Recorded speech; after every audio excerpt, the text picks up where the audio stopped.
What is up, people? My name's Tony 2.0, and welcome to Mad as Hell Monday, or Mad Monday for short. If you're new around here, Mad Monday is a weekly segment that I like to do where I find something that's in the world, in my life, something around me that pisses me off, irritates me, gets my blood boiling, and we talk it out. Today's topic, we're going to talk about healthcare. This is a huge issue right now based on the re-election of President Obama. And everyone making a big whoop on either side, left and right, pro and con for the Affordable Care Act. One thing that I want to stress is I do work in the healthcare field. I see the good and the bad of everything. Not completely in detail, but I get to see the surface of a lot of the shady stuff that goes on, as well as a lot of the good stuff that goes on. Let's go ahead and talk about this. In 2010, the percentage of Americans without healthcare insurance was 16.3%. That has gone up in the last 2 years. I couldn't find the census numbers, though. There was a site I was reading, the Census Bureau, about the adjustment was up over the last 2 years, but the numbers weren't official yet. That equates to 49.9 million Americans without health insurance. Healthcare expenditures in the United States, $2.6 trillion in 2010. This is a $1 trillion industry, right? In 2005, the United States ranked 30th in infant mortality. So a $2 trillion a year industry, and we're 30th in infant mortality rate. That's a little out of control in my mind. Life expectancy at birth in the United States is estimated at right at like 78.5 years. That's 50th in total life expectancy. It's unbelievable, and you guys never hear these numbers. You don't hear these facts from any of the news sources. You know, it's so, we have been taught that this is a free market, so go out there and make money if you can make money, right? The United States is the only country that has not been in the third world. They are a developed and profitable country without a socialized or global health system. Another fact I wanted to give you guys is nearly 2/3, or 62% of all bankruptcy filings in the United States in 2007 were due to illness or medical bills. That's crazy. That's just absolutely nuts. I want to give it to you from my perspective.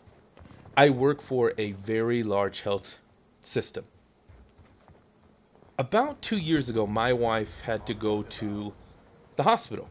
She was having some back spasms or muscle spasms that we had to go to the emergency room for. We have insurance through our employer. The hospital that we went through was part of the company that I work for. I think we still paid $3 grand for a 2-hour visit. I look at it like this. I am a broken arm, a broken leg away from bankruptcy.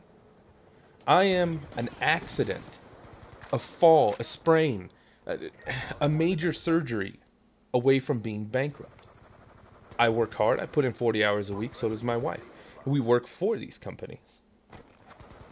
We could not afford a major accident. Now, there's a lot of regulations that go along with the healthcare field. And one of the good ones is this Affordable Care Act. Not everything about it, but listen. This world is changing. This country we live in is changing. And the majority of people want to take care of other people. Regardless of if you live on that side of the fence where you have all the money you could ever want and you want to keep it or not, the majority of people, which are broke as fuck, want things to change. There are a lot of other restrictions. So my wife is pregnant and we're going through this. There is one global charge for having the baby. You know, whatever. It costs like $3,500 to have a baby. That's from start to finish. All the visits, all the blood works, getting the baby out, staying in the hospital, right? That's a lot of fucking money. $3,500 to have a baby. The way that I see it from kind of the inside looking out is a lot of this is, one, greed by the drug companies. They have untold space and expandability to make profit off of these drugs. And that boils into something we'll talk about in a minute here, the FDA. The other thing is corrupt doctors. There was a huge issue in the past with doctors over-prescribing, doing unnecessary procedures, as well as unnecessary visits. It used to be in this country, a doctor would see you, the more people he saw, the more money he makes. Now things are changing. A lot of these smaller doctors, primary cares, and specialists are being purchased by hospital systems. You'll see it all the time.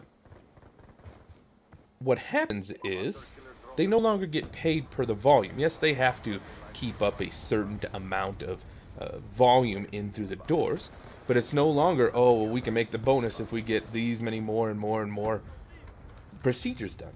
You can see where the problem in lies because, well, that doc wants to make more money, go do more surgeries. Well, what if nobody needs those surgeries? Well, if you're a doctor, it's pretty easy to falsify those records. I'm not saying all doctors do it. I'm not saying that even most of them do it. I know some have. The drug companies. I mean, if you look at a drug like Viagra, is that $1 billion drug, $2 billion drug, something like that?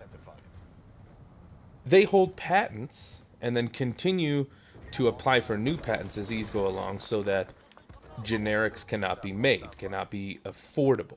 Yes, they invested a ton of money. They should be able to recoup that.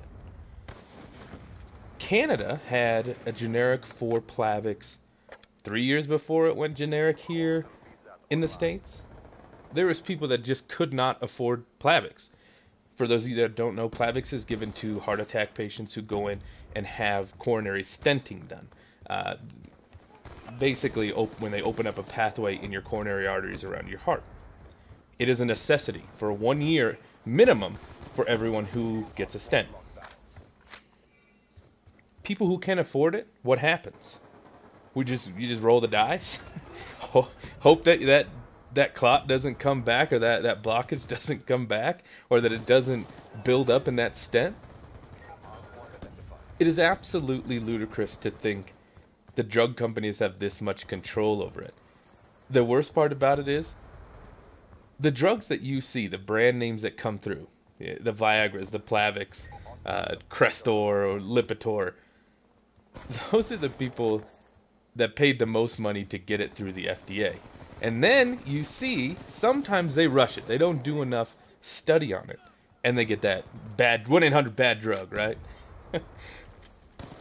We have taken the healthcare system too far. Let them make too much money. And it is time for some regulation. That's the only reason I agree with the Affordable Care Act, is because there needs to be checks and balances. There was not enough in the system before this was proposed. A lot of I'm not agreeing with the Obamacare or the Affordable Care Act in whole. I'm just saying there has to be checks and balances. Again, we are the only industrialized nation that doesn't have universal health care, and we are falling behind the times. We're not even close to being in the top of anything as far as the medical field goes. It is possible to have a government-run health insurance or healthcare system that is well run. A lot of the countries are not doing it that well. I think Europe is one of those. The UK definitely needs some brandishing and fixing up. A lot of the bad stuff you hear is propaganda. It's not at all factually true what you hear about what goes on in Canada. It's the worst case scenarios. You never hear the good stuff. I want to know what you guys think about this. If you're young enough, your parents cover you. You don't even have to worry about the medical bills. But with me, kid coming, it's like, God, I got to think about all the times I'm going to have to take this baby to the doctor. I'm going to have to think about how much money it's going to actually cost if anything bad happens. It's crazy to think that hardworking Americans cannot afford healthcare. And even if they can, if something bad happens, they're in serious financial trouble. Obviously, something needs to change, and I want to know what you guys think about it. So leave me a comment down below. Tell me what you think. Tell me how you feel about it. Have you ever been through something like this? Anyways, guys, that's kind of all I wanted to cover there. And as I do every week, I want to leave you with a quote. There was a few of them that I wanted to cover. Maybe I'll give you two here. The first one is it's from Brad Pitt. He says, "Let us be the ones who say we do not accept that a child dies every 3 seconds simply because he or she does not have the drugs you and I have. Let us be the ones who say we are not satisfied that your place of birth determines your right for life. Let us be outraged. Let us be loud. Let us be bold." Another good one comes from Thomas Jefferson. "If people let the government decide what foods they eat and what medicines they take, their bodies will soon be in a sorry state as the souls who live under tyranny." I want to thank you guys for tuning in. If you like this video, click that like button for me. If you're new around here, click the subscribe button. There's a lot more stuff like this on the channel. I want to thank you guys again for tuning in, and I will check you guys the next time. Peace!